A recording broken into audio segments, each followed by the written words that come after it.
Em nossa época, testemunhamos o apogeu das finanças globais. Em 2006, a produção econômica mundial valia cerca de 47 trilhões de dólares, ou seja, 47 seguido de 12 zeros. O valor total dos mercados de ações e de títulos era de aproximadamente 119 trilhões de dólares, mais do que o dobro. E o impressionante montante da estranha nova forma de finanças, conhecida como derivativos, era de 473 trilhões de dólares, 10 vezes mais. No verão de 2007, parecia que a Terra se tinha transformado no planeta Finanças. Como nunca antes, o mundo estava interligado. Não apenas por cabos, cargueiros ou aviões a jato, mas por mesas de operações e bancos de investimentos internacionais. Nesta série, vimos como os mercados de crédito, títulos, ações, seguros e imobiliários evoluíram na Europa e na América do Norte. Agora, é hora de contar a história de como essas inovações financeiras conquistaram o mundo. Esta é a história da globalização financeira. A globalização é algo que já é cotidiano, porém, apesar de todas as vantagens de um mundo interligado, perfeitamente exemplificado pelo impressionante e agitado porto de Hong Kong, existe um aspecto negativo na globalização, que é a sua vulnerabilidade. Vulnerabilidade aos choques financeiros, porque as finanças não são uma ciência exata, e vulnerabilidade às forças políticas fora do controle dos banqueiros. A ascensão do dinheiro raramente foi tranquila. Várias vezes se viu pontuada por grandes e dolorosas crises. Há apenas 10 anos, parecia que estas crises tinham uma maior probabilidade de acontecer em mercados emergentes como a Ásia. Mas hoje é o Ocidente que se vê atravessando uma grave crise de crédito, enquanto a Ásia mal parece ter sido afetada. Na verdade, um novo fenômeno define hoje o mundo da economia. Os mutuários norte-americanos recorrem aos economizadores chineses. Uma relação simbiótica entre a China e a América, que eu chamo de chimérica. Mas será que a chimérica salvará esta era de globalização financeira? A arrepiante realidade é que há 100 anos houve uma outra era de globalização financeira, que acabou não com um lamento, mas com um estouro. E não há razão para que isso não aconteça de novo em nossa época.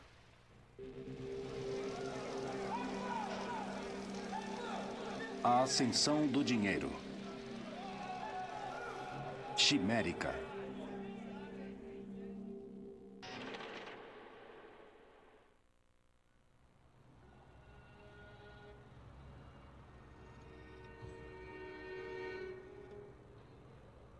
Costumava-se dizer que os mercados emergentes eram lugares onde havia emergências. Investir em lugares distantes pode lhe tornar rico, mas quando as coisas vão mal, isso pode se tornar uma via rápida para a ruína financeira.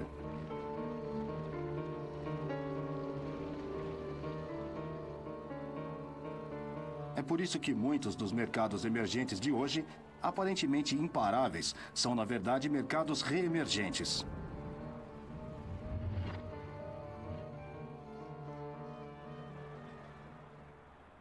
Nos dias de hoje, é claro, o maior mercado reemergente é a China.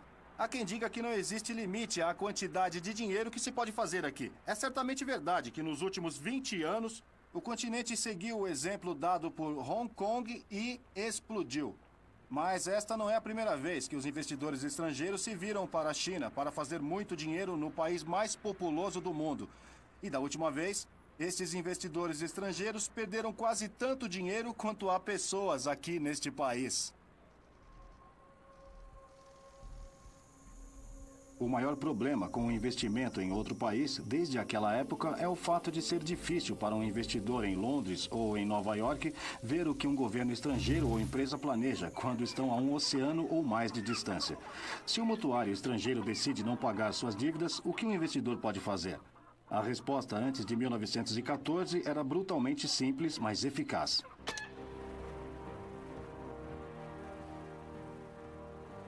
Fazer o governo acionar a Marinha, ou garantir o controle político europeu. A diplomacia das canhoneiras dava segurança aos investidores britânicos, mesmo nas extremidades mais remotas da economia mundial.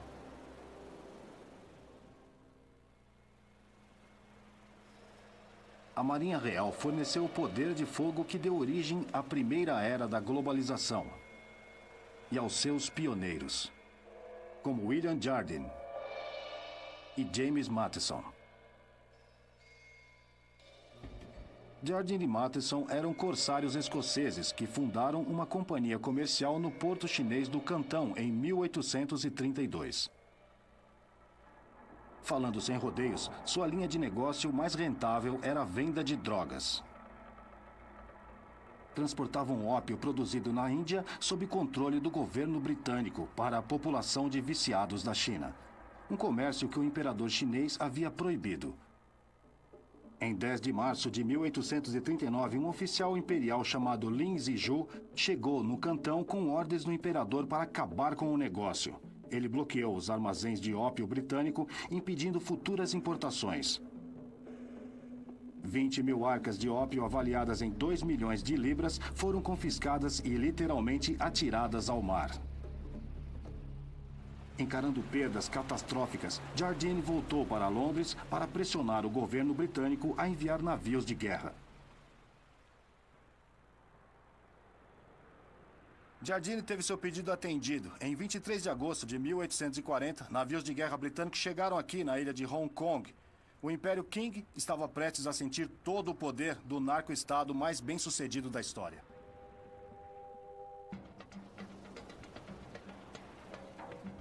Como Jardine havia previsto, a Marinha Real destruiu as defesas chinesas.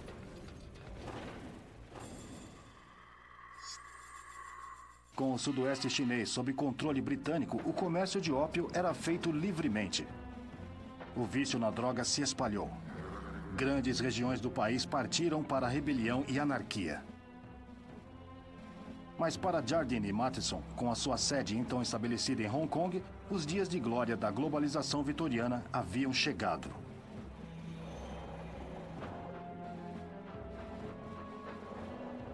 Em 1900, a empresa estava em negócios mais diversificados e respeitáveis. Tinha suas próprias cervejarias, as suas próprias algodoarias. Tinham sua própria companhia de seguros e estradas de ferro, como a que construíram de Kowloon até o Cantão.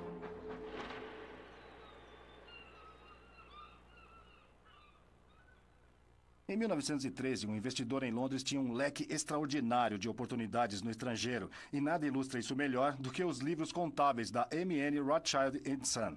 Só uma página de 1913 lista nada menos que 20 títulos estrangeiros, incluindo títulos emitidos pelo Chile, Egito, Alemanha, Hungria, Itália, sem esquecer 11 companhias ferroviárias, incluindo 4 da Argentina, 2 do Canadá e, aqui embaixo, a ferrovia de Kowloon até o Cantão. Pela primeira vez na história, a economia mundial estava de fato unida, por uma combinação de comércio baixo e alta finança.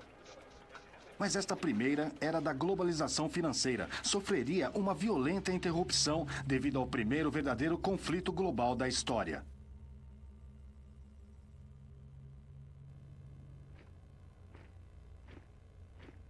Em 28 de junho de 1914, o herdeiro do trono austríaco, o arquiduque Franz Ferdinand, foi assassinado na capital da Bósnia, Sarajevo.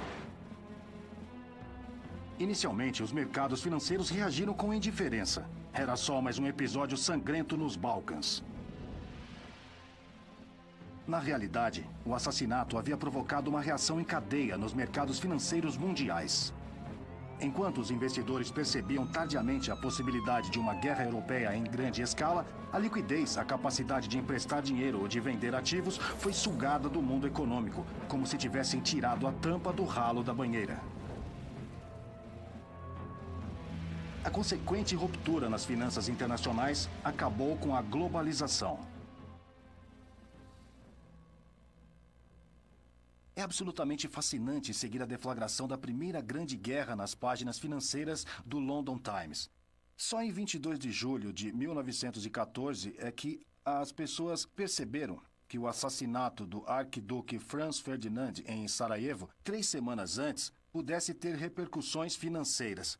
Apenas 10 dias depois, em 1º de agosto de 1914, o The Times teve que anunciar o encerramento da Bolsa de Valores, que ficou fechada até 4 de janeiro de 1915. Por que os investidores estavam tão aparentemente alheios ao Armagedon poucos dias antes do início da Guerra Mundial? A resposta é que a combinação de inovação financeira e integração global fez com que o mundo parecesse tranquilizadoramente seguro. As luzes nos mercados financeiros estavam verdes e não vermelhas, até as vésperas da destruição. Talvez possamos tirar uma lição para a nossa época também. A primeira era da globalização financeira levou uma geração para se estabelecer, mas se desintegrou numa questão de dias. E levaria mais de uma geração para reparar os danos causados pelas armas de agosto de 1914.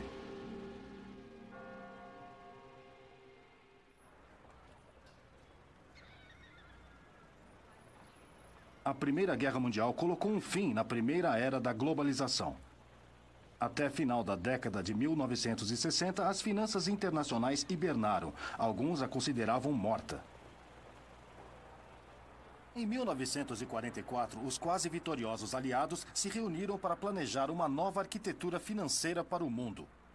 O comércio seria liberalizado, mas os movimentos de capital estariam sujeitos a leis muito restritas. Quando o dinheiro cruzasse as fronteiras nacionais, passaria de governo para governo.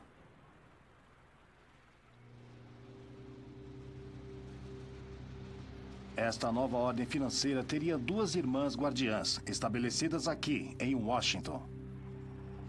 O Fundo Monetário Internacional e o Banco Internacional para a Reconstrução e Desenvolvimento, conhecida mais tarde como Banco Mundial.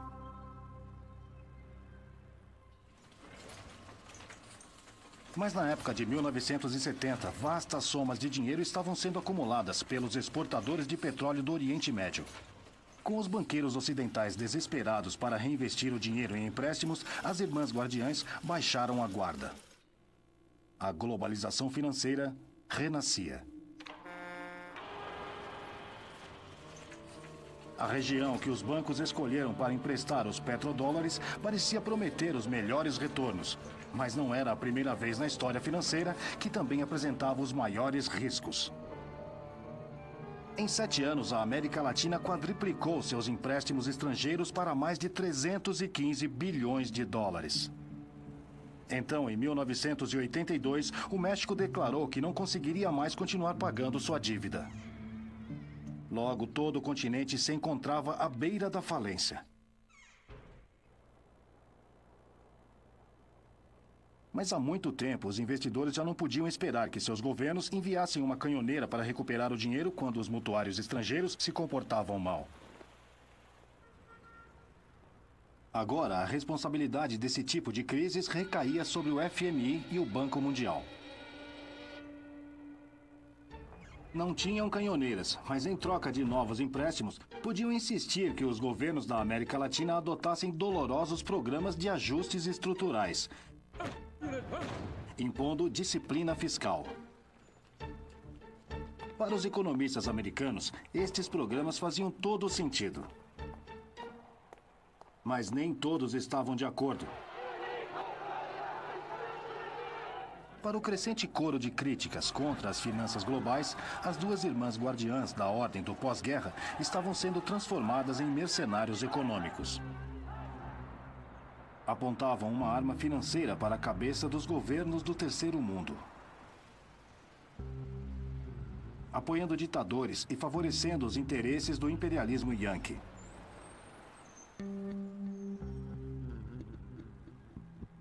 E pobre daqueles que resistissem ao seu punho de ferro. Teorias de conspiração surgiram no movimento anti-globalização.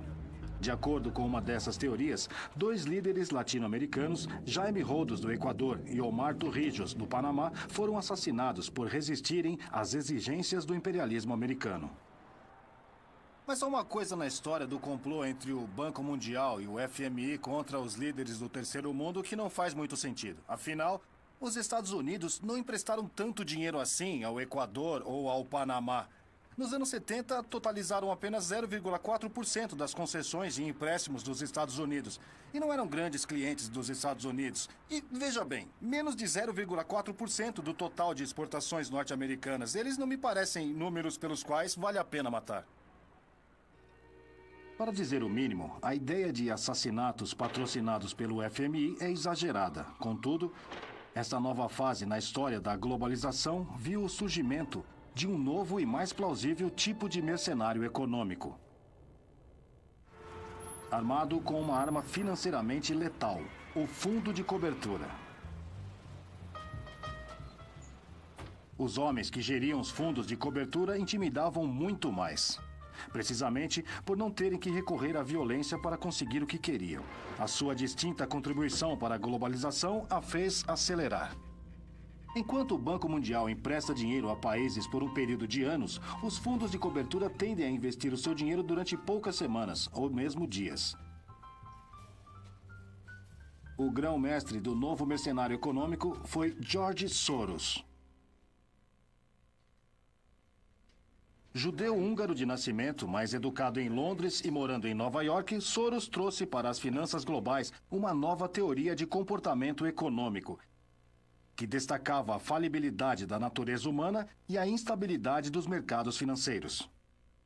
Nossas ações terão consequências inesperadas, então o resultado não corresponderá às nossas expectativas.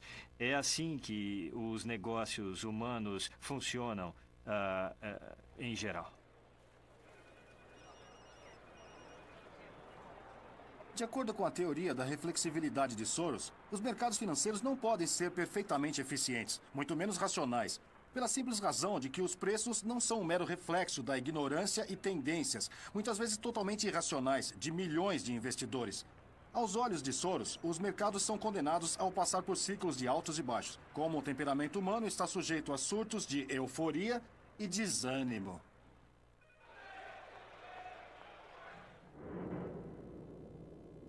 O fundo Quantum de Soros fez milhões com vendas de descoberto.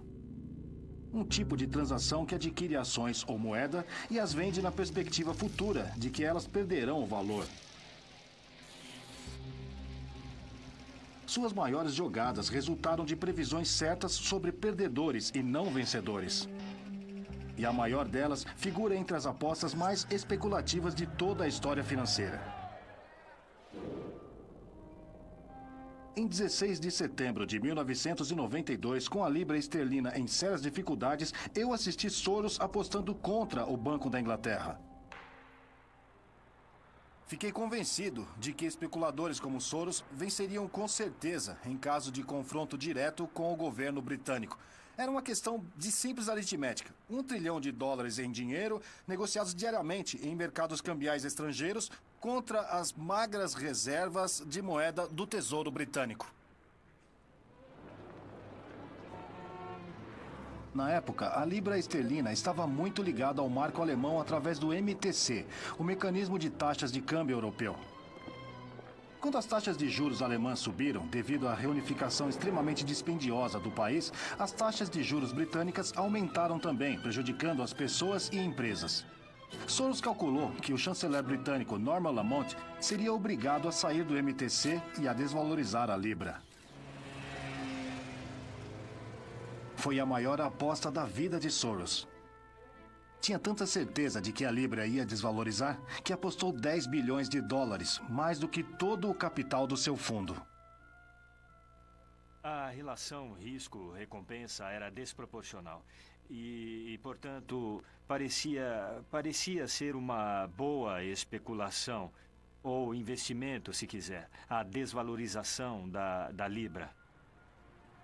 Eu estava igualmente convencido de que a libra esterlina teria que desvalorizar, mas tudo que eu podia apostar era a minha credibilidade. Naquela noite, fui ver a ópera A Força do Destino, de Verdi. Uma escolha bem apropriada.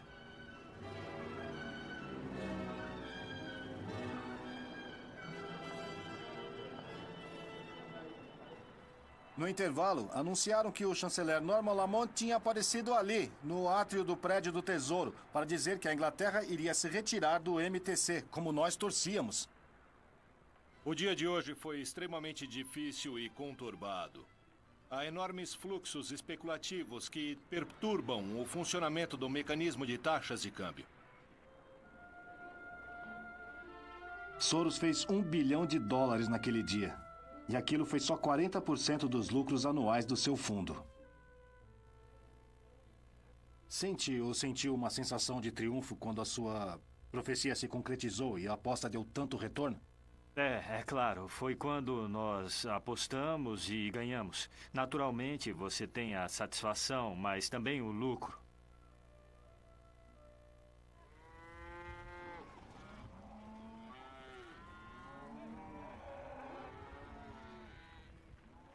Soros deveu seu sucesso a um tipo de instinto sobre como a manada eletrônica iria se movimentar. Mas até os seus instintos, às vezes, estão errados. Mas e se os instintos pudessem, de alguma forma, serem substituídos por matemática? E se pudessem escrever uma fórmula matemática que garantisse lucros de 2 dígitos?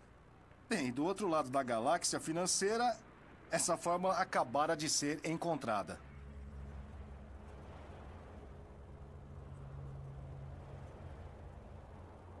À medida que a nova era da globalização aumentava as trocas comerciais e crescimento, também aumentava a vulnerabilidade da economia mundial aos choques financeiros que poderiam se espalhar rapidamente aos 4 cantos do globo. Mas e se vivêssemos num tipo de planeta completamente diferente? Um planeta sem todos os atritos complicados provocados por seres humanos subjetivos e por vezes irracionais. Um planeta onde as pessoas absorvessem instantaneamente toda a nova informação e a utilizassem para maximizar os lucros. Onde, entre a turbulência da vida cotidiana, tudo fosse calmo e previsível. Nesse mundo perfeitamente calculável e eficientemente interligado, uma catástrofe imprevista no mercado de ações seria tão comum como a existência de um adulto 50 centímetros mais baixo que a média do nosso mundo. Aconteceria apenas uma vez a cada 4 milhões de anos de transações.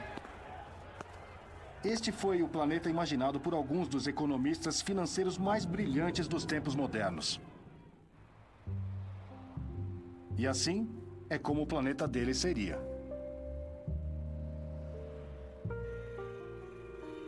Em 1993, 2 gênios matemáticos chegaram em Greenwich, em Connecticut, com uma grande ideia. Myron Scholes, da Universidade de Stanford, inventou uma teoria nova e revolucionária de atribuição de preços chamada opções. Ele e Robert Merton, de Harvard, foram os quants originais, uma nova geração de especuladores que usava matemática quantitativa para fazer dinheiro. Deste escritório simples, eles planejaram uma revolução financeira global. A ideia de Merton e Scholes baseava no contrato de opção simples. Vamos ver o exemplo de uma ação que vale $100 hoje. Suponhamos que eu ache que ela valerá 200 daqui a 1 ano. Não seria interessante ter a opção de comprá-la ao preço de hoje daqui a 1 ano? Se eu estiver certo, tenho um lucro de $100. Mas se eu estiver errado, tudo bem. Era só uma opção mesmo. O único custo para mim seria o preço da opção em si. A grande questão é, qual deverá ser esse preço? $5? $10?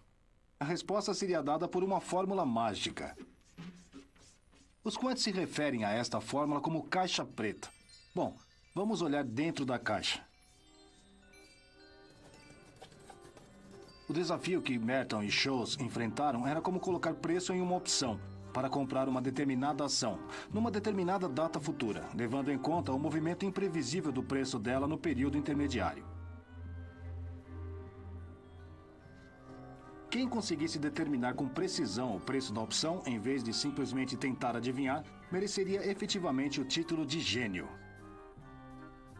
Com um maravilhoso feitiço matemático, os quants deduziram o preço da opção a esta fórmula. Estão um pouco confusos? Está um pouco difícil seguir a matemática? Para os quants estava tudo bem. Para conseguirem fazer dinheiro a partir dessa coisa, precisavam de mercados cheios de pessoas que não faziam ideia de como precificar opções. Nos seus primeiros 2 anos, a empresa de Merton e Scholes, a Long Term Capital Management, fez muito dinheiro ao vender opções que nunca eram executadas porque os compradores erravam as previsões. A Long Term acertava. Também tiveram sucesso ao comprar todo tipo de títulos, os que os gênios matemáticos achavam ter preços errados. Os vendedores de carros de Connecticut nunca foram tão bem. Reconhecidamente, para gerar estes enormes lucros, a Long Term tinha que pegar empréstimos. Esta alavanca financeira adicional os permitiu apostar mais do que o seu próprio dinheiro. Em agosto de 1997, o capital do fundo era um pouco menos de 7 bilhões de dólares, mas os ativos financiados por empréstimos somavam 126 bilhões. Poderíamos pensar que meros acadêmicos como Merton e Scholes teriam ficado muito assustados com esta dívida enorme. Mas não ficaram. De acordo com sua fórmula matemática mágica, o risco era praticamente nulo, mesmo com financiamentos tão altos. Além do mais, a Long Term recorria a estratégias de transações múltiplas e supostamente não correlacionadas, cerca de 100 ao todo, com mais de 7.600 posições diferentes. Uma dessas por dia ia mal, ou possivelmente até duas. Mas certamente todas as apostas não poderiam ir mal ao mesmo tempo. A Long Term negociava em mercados por todo o mundo. Mas o maior negócio da empresa era vender opções nos mercados de ações norte-americanos e europeus. Opções que eram cobradas se houvesse grandes oscilações no preço futuro das ações. Na época, os preços altos que estas opções obtinham implicavam que os mercados se tornariam particularmente voláteis. Mas a Long Term achou que isso estava errado. De acordo com seus cálculos, a volatilidade dos mercados iria diminuir. Isso significava que a possibilidade dos investidores ativarem suas opções também seria baixa. Então a Long Term fez uma grande pilha de opções e as vendeu abaixo do preço. Parece arriscado. Eles calcularam que o risco de fracasso era 1 em 10 elevado a 24. Em outras palavras, praticamente nulo. Era como se estivessem realmente em outro planeta, longe dos mundanos altos e baixos dos mercados terrestres. Em outubro de 1997, parecendo provar que a Long Term era realmente o maior fundo de cérebros, Merton e Scholes receberam o Prêmio Nobel de Economia.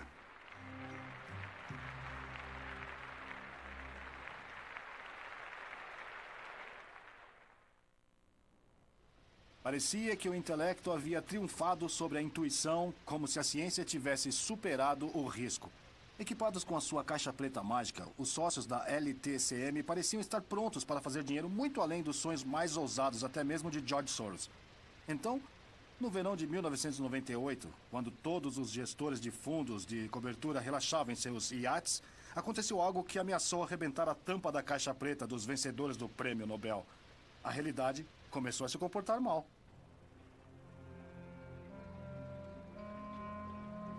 Na evolução, as grandes extinções tendem a ser causadas por choques externos, como um asteroide que atinge a Terra. Na segunda-feira, 17 de agosto de 1998, um asteroide gigante colidiu contra o planeta Finanças. E, surpresa, caiu do outro lado do mundo, no mercado emergente particularmente volátil.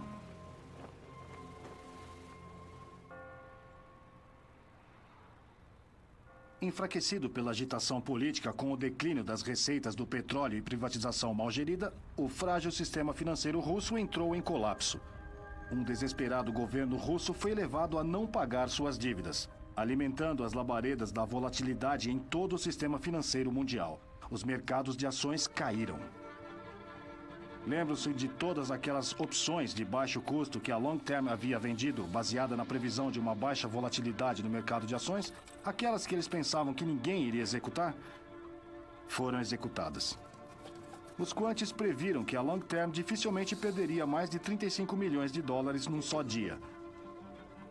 Na sexta-feira, 21 de agosto, o fundo perdeu 550 milhões de dólares, 15% de todo o seu capital. Agora, isso, de acordo com os modelos de risco da Long Term, era praticamente impossível. Os corretores de Connecticut olhavam de queixo caído e olhos virados para suas telas. Não podia estar acontecendo. Mas estava.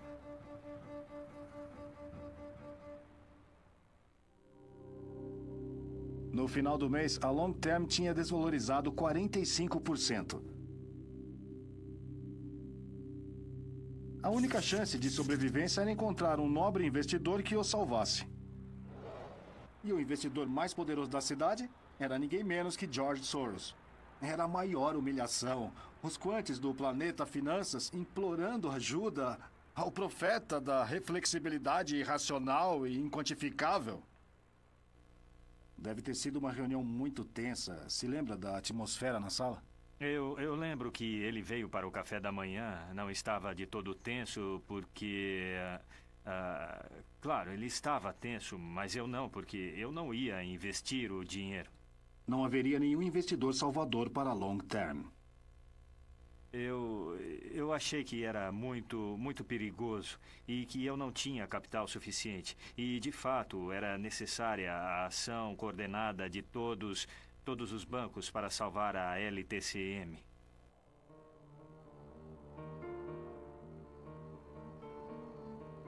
E foi precisamente isso que aconteceu.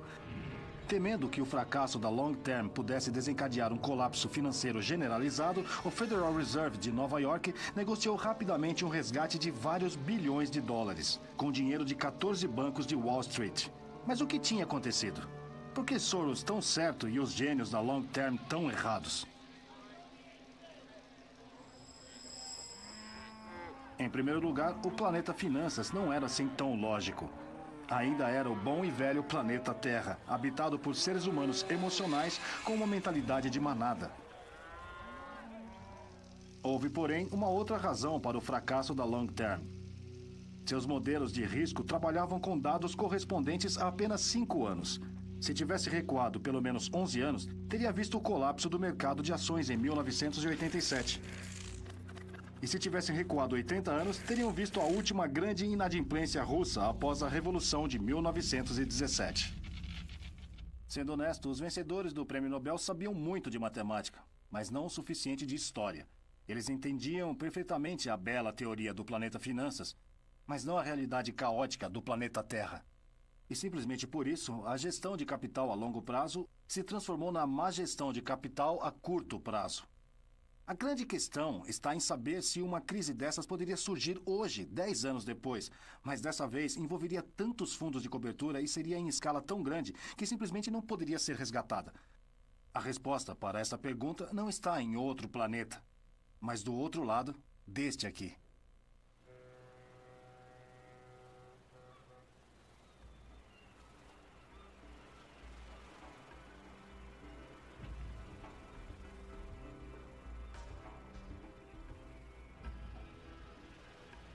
Para alguns, a história financeira são águas passadas, história antiga como a história da China Imperial. Alguns jovens corretores nem sequer se lembram da crise asiática de 1997 e 1998. Na verdade, aqueles que entraram no mercado depois de 2000 tiveram 7 anos muito bons. Os mercados de ações mundiais estavam em alta, assim como os mercados de títulos, como os mercados de bens, como os mercados de derivativos. Na verdade, todos os mercados de ativos cresceram, assim como os mercados daqueles produtos que têm grande procura quando os bônus são elevados, como iates de luxo.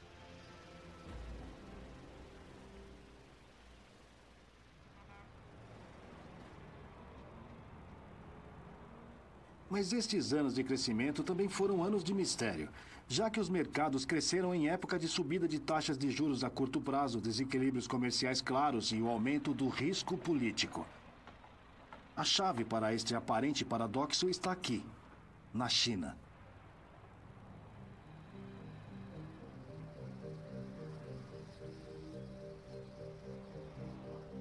Chongqing, nas margens do imponente rio Yangtze, está situada no coração do Reino Médio, a mais de 1.600 quilômetros das zonas costeiras que a maioria dos ocidentais visitam.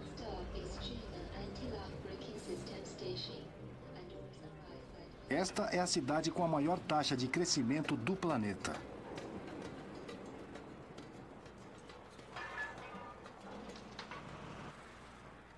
Viajei o mundo todo para filmar esta série e devo dizer que nunca vi nada assim. Bem-vindos a Chongqing, a cidade de crescimento mais rápida do mundo. É o paraíso da construção. Se olharem para lá, no meio da neblina, conseguirão ver uma das 30 pontes que estão sendo construídas. E para lá, uma das 10 linhas de trem. Em toda a minha volta havia antes plantações, até 6 meses antes, quando começaram a construir literalmente milhões de metros quadrados de novos espaços para escritórios. O objetivo é transformar Chongqing na capital financeira da China Ocidental. Se continuarem nesse ritmo, logo serão a capital financeira do mundo. Graças a um crescimento como este, existem hoje 345 milionários na China e mais de 100 bilionários. A China não se limitou a deixar a era colonial para trás. A economia de maior crescimento mundial conseguiu evitar também o tipo de crise que surge periodicamente em outros mercados emergentes. Uma das razões para a ascensão sem crise da China tem sido o fato de que a maior parte do investimento chinês não é financiado por estrangeiros, mas das próprias poupanças do país. Houve investimento estrangeiro, mas grande parte tem sido investimento direto, na forma de coisas como fábricas, que não podem ser facilmente liquidadas em casos de crise. As poupanças chinesas se tornaram tão grandes nos últimos anos que fizeram a globalização tomar uma incrível mudança de rumo. Anteriormente, eram os ingleses ricos que emprestavam dinheiro aos países pobres da Ásia, mas agora os chineses que emprestam dinheiro aos americanos ricos. Sejam bem-vindos ao estranho e novo país híbrido da China e da América. E é que eu chamo Chimérica.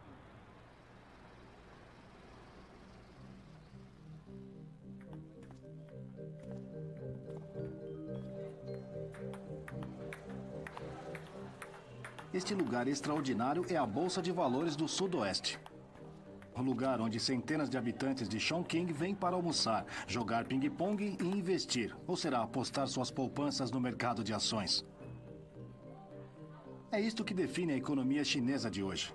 Cada vez mais define a economia mundial. Investidores chineses tentando decidir o que fazer com as suas abundantes poupanças. Após anos de instabilidade, as famílias chinesas poupam uma proporção bem alta dos seus cada vez mais altos rendimentos, contrastando com os americanos, que hoje em dia não conseguem poupar nada.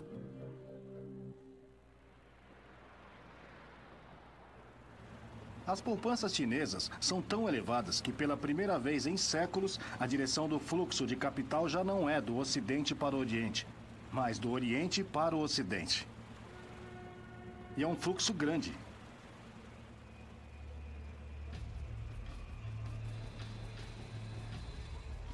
Em 2007, os Estados Unidos precisavam tomar emprestado cerca de 800 bilhões de dólares do resto do mundo.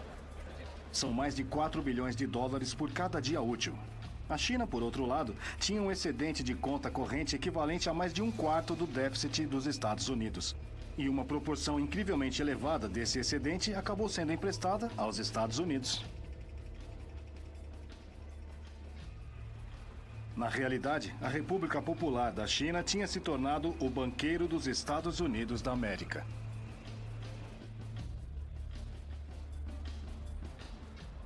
Pode parecer um pouco bizarro. O americano médio tem um rendimento de cerca de 44 mil dólares por ano, enquanto o chinês médio, apesar dos mais de 100 bilionários no país e todos esses sinais de ostentação aqui no centro de Chongqing, recebe cerca de 2 mil dólares. Então, por que o segundo emprestaria dinheiro ao primeiro, que é quase 22 vezes mais rico? Bem, eis como isso funciona.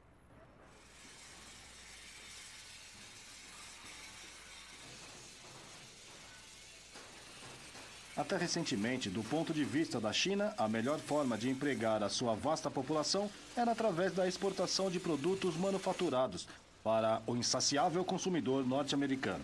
Para assegurar que essas exportações eram irresistivelmente baratas, a China teve que travar o fortalecimento da sua moeda em relação ao dólar, comprando literalmente bilhões de dólares nos mercados mundiais.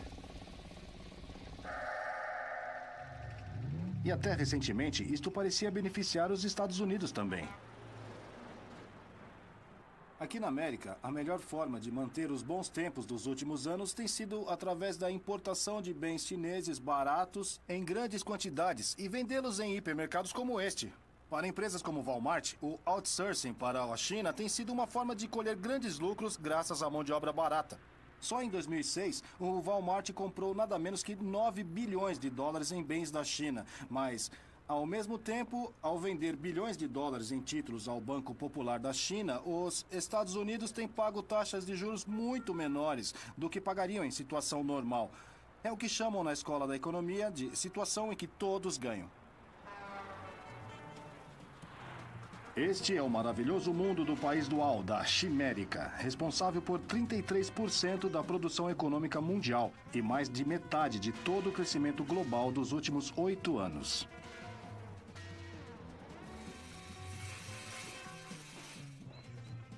A Chimérica parecia um casamento celestial. Os chimericanos do leste poupavam e os chimericanos do oeste gastavam. Mas havia um porém.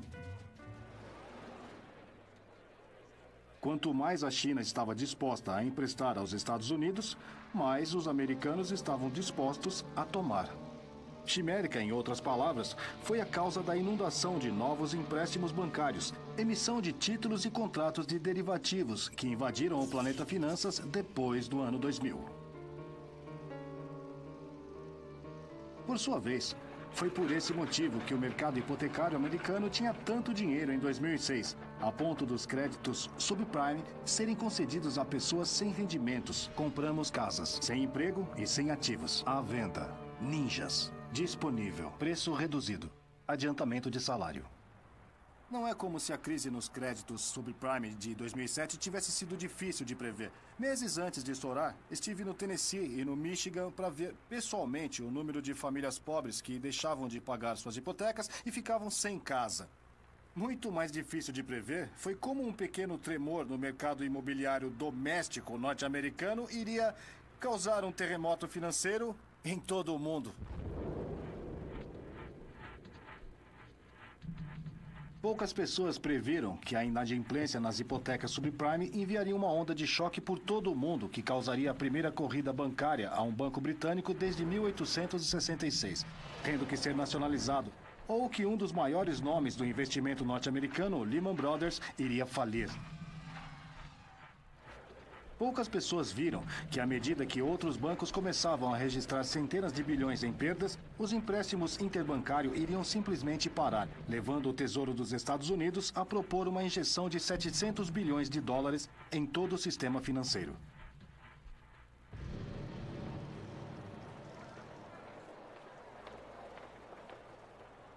Com certeza, em junho de 2008, a chegada de uma recessão americana parecia mais ou menos inevitável, mas o fim do mundo?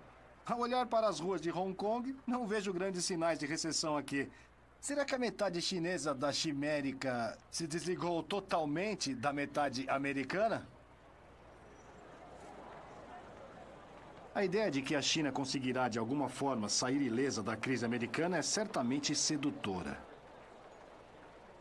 Apesar do declínio das exportações para o Ocidente em recessão e do colapso da Bolsa de Valores, a explosão da procura interna parece manter a economia chinesa crescendo pelo menos 8% ao ano. Mas lembre-se, já passamos por isso. Há 100 anos, na primeira era da globalização, muitos investidores pensavam que havia uma relação simbiótica semelhante entre o centro financeiro mundial, a Inglaterra, e a economia industrial mais dinâmica da Europa. Essa economia era da Alemanha. E a quebra dessa relação acabou em guerra. Guerra declarada à Alemanha.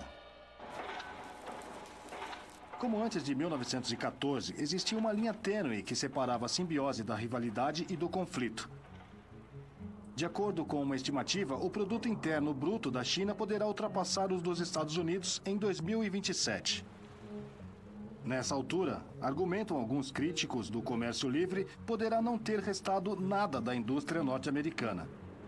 E quanto pior for a situação nos Estados Unidos, mais essas reclamações vão ganhando força.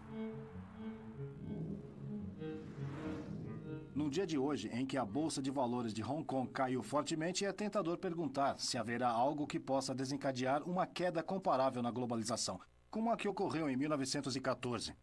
A resposta óbvia é uma espécie de conflito entre os Estados Unidos e a China, seja ela devida ao comércio, a Taiwan, ao Tibete ou a qualquer outra discórdia difícil de prever.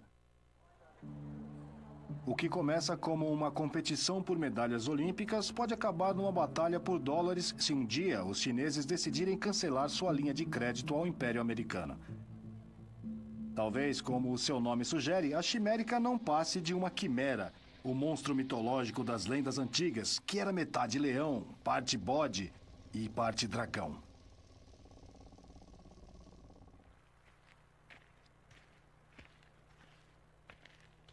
Um conflito entre China e Estados Unidos pode parecer pouco plausível, mas um dos pontos chaves dessa série é o de que as verdadeiras grandes crises aparecem raramente, por isso não fazem parte da memória viva das pessoas que geram hoje as empresas, os bancos e os fundos. Só porque todos os cisnes que vimos até hoje são brancos, não quer dizer que não haja cisnes pretos.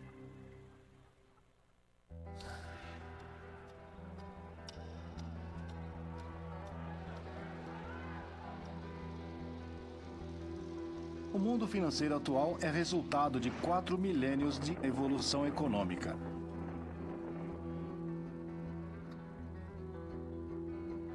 Mas apesar da inédita complexidade e diversidade do sistema financeiro moderno, o planeta Finanças continua tão vulnerável como sempre ao velho problema de altos e baixos, da exuberância irracional e da depressão maníaca. Talvez toda essa complexidade tenha, na verdade, aumentado a nossa vulnerabilidade à crise. Por 4.000 anos, desde a antiga Mesopotâmia à China moderna, a ascensão do dinheiro tem sido um dos fatores-chave no progresso humano. Uma história extraordinária de inovação, intermediação e integração. Mais do que qualquer outra coisa, tem levado as pessoas a escaparem da trabalhosa agricultura de subsistência. Mas o planeta Finanças nunca poderá escapar da força gravitacional do planeta Terra. Porque os quantes nunca puderam prever com precisão o fator humano. A nossa tendência de subestimar a probabilidade de existirem cisnes pretos, a nossa propensão para passar da euforia à melancolia, a nossa incapacidade crônica de aprender com a história. É por isso que o curso da história financeira, como a maior das emoções humanas, o amor, nunca corre suave e nunca correrá. Nem mesmo aqui, no mágico e muito provavelmente mítico país da Chimérica.